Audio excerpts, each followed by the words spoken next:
Salam, hörmətli izləyicilər, xoş gördük hər birinizi. Bugünkü dərsimizdə sizə Səlcuqların Azərbaycana yürüşü haqqında və bu nəticəsi haqqında məlumat verəcəm. Dərsimizə keçid alaq.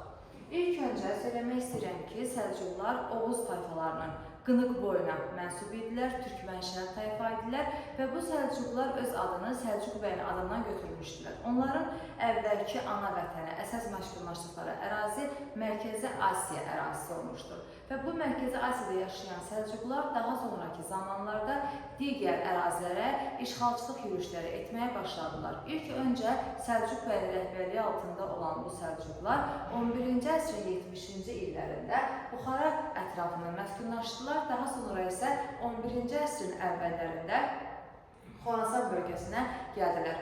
11-ci əsrin əvvəllərində Sultan Mahmud Qəzvəninin icazəsi ilə Xorasanda məskunlaşdırılan bu Oğuz Səlcuq tayfaları daha sonra eləməz Qəznənlərin sıxışdırması, təzyiqləri nəticəsində buranı tərk etməyə məcbur qalırlar. Onlar bu dəfə başqa istiqamətlərə yol alırlar. Bunun haqqında növbəti zamanlarda məlumatını verəcəm.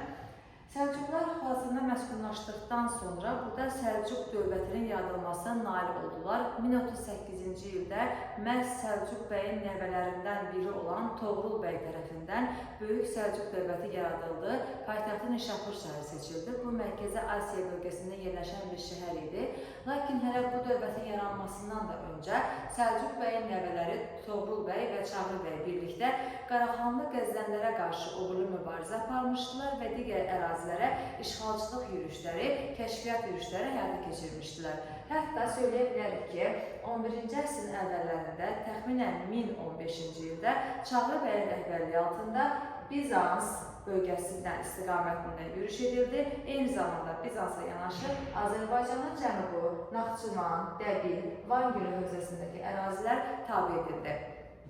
Biz Səlcuqların Azərbaycana yürüşlərinin başlanmasına 11-ci əsrin ilk 10 illiyindən götürəcəyik. İlk 10 illiklər dönəmlərindən məhz elə Çağrı bəyin Bizans istiqamətində getməsindən, Azərbaycanın cənubu, Naxçıvan və Dəbili tabe etməsindən götürürük. Daha sonraki zamanlarda onlar yürüşlərini daha da artırmışdılar və 1038-də dövlət yaradan bu Səlcuqlar daha sonra Qəznəlilərlə yenidən toqquşma yaşadı. 1040-cı Dəndənəkən döyüşü baş verdi.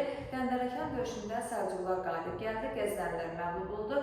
Səlcuqların qalibiyyəti onların Mərkəzi Asiya bölgəsində mövqeyini möhkəmləndirdi və döyüşün ardınca bir gün keçdikdən sonra Mərv qurultayı keçirildi. Mərv qurultayında bu qələbəsinə görə Səlcuq hökmdarı 1-ci Toğrula Sultan titulu verildi. Şərqə və qərbə doğru yeni yürüşlərə başlamaq qərarı alındı və eyni zamanda burada Qaraxanlı Qəznəli ilə toqquşmaqdansa dağınıq vəziyyətdə olan Cənubi Qafqaz, Bizans bölgələrinə yürüş edilməsi qərarı alındı. Bu məqsədlə də 1043-cü ildə dövlətin paytaxtı Nişapurdan Rey şəhərinə köçürüldü. Rey şəhəri Xəzər dənizinin sahilində yerləşirdi. Ümumiyyətlə, müəyyən zamanlarda Böyük Səlcuq dövlətinin ərazisi genişlənmiş və imperiya çevrilə bilmişdi. Bu imperiyanın sərhədləri Mərkəzi Asiyadan Aralıq dənizi sahillərinə, Dərbənd keçidindən İran körfəzinə qədər ki, böyük bir ərazini əhatə edirdi. Daha sonra, burada vurulamaq istədiyim məqam 1028-ci ildir ki, məhz Qəznəlilər tərəfindən sıxışdırılan təzyiqlərə və təqiblərə məruz qalan Oğuz Səlcuq tayfaları 1028-ci ildə Rəvadilər dövlətinin ərazisində Rəvadi hökmdarı Bəhsudanın icazəsi ilə məskunlaşdılar. Rəvadilərin hökmdarı Bəhsudan onları Azərbaycan cənubuna məskunlaşdırdı və bu onlar üçün müsbət bir hal oldu. Çünki Oğuzların bura gəlməsi ilə Rəvadilərin hərbi gücü artdı, siyasi nüfuzu yüksəldi. Onlar Oğuzlarla birləşərək digər düşmən dövlətlərə qarşı uğurlu mübarizə aparmağı bacardılar. 11-ci əsrin 40-cı illər dönəmlərində Səlcuq sərkərdələrinin Azərbaycan növbəti yürüşləri baş verdi. Onlardan biri İbrahim Yinal adlı şəxsidir ki, Qərbi İrana və Cənubi Azərbaycanı tabe etdi. 1040-cı illərdə Tutanmışın rəhbərliyi altında Səlcuq orduları təxminən 1048-ci ildə Azərbaycana Arran bölgəsinə gələrək Şəddadilərlə birləşmiş Bizans erməni gürcü feodallarına böyük bir zərbə vurulmuşdu. 1054-cü ildə Səlcuq Sultanı 1-ci Toğrulun Təbriz istiqamətində və Gəncə istiqamətində yürüşü baş verdi. 1054-də o, Rəvadi hökmdarı Bəhsudanı özündən asılı hala salıb Rəvadilər dövlətini tabi etdi. Ardınca Şəddadilər dövlətini özünə tabi edir. Bu zaman Şəddadi hökmdarı Əblasvar Şallı adlı şəxs hakimiyyətdə idi və onun hakimiyyəti dövründə Səlcuqlarla müqavilə imzalandı. Onun tabi olduğu burada qeyd olunurdu. Eyni zamanda onlar birlikdə bir ittifaq halında Bizans erməni gürcülərə qarşı mübarizə aparmalı idilər. Ardınca Şəddadi Rəvadi ilə eyni zamanda Tiflis Müsəlman Əmirliyi də 1054-cü ildə Səlcuqlardan asılı hala salındı. 1066-cı ildə Şirvanşahlar dövləti Səlcuq hökmdarı Alparslar tərəfindən tabi edildi və onun buranı tabi etməsi ilə artıq Şirvanşahların işğalı, yəni tabi edilməsi ilə Azərbaycanın işğalı başa çatdırılmış oldu. Burada Şirvanşah hökmdarı 1-ci Fərbürüz adlı şəxs idi. O Şirvanşah titulundan məhrum edildi və tabi olduğunu bildirdi.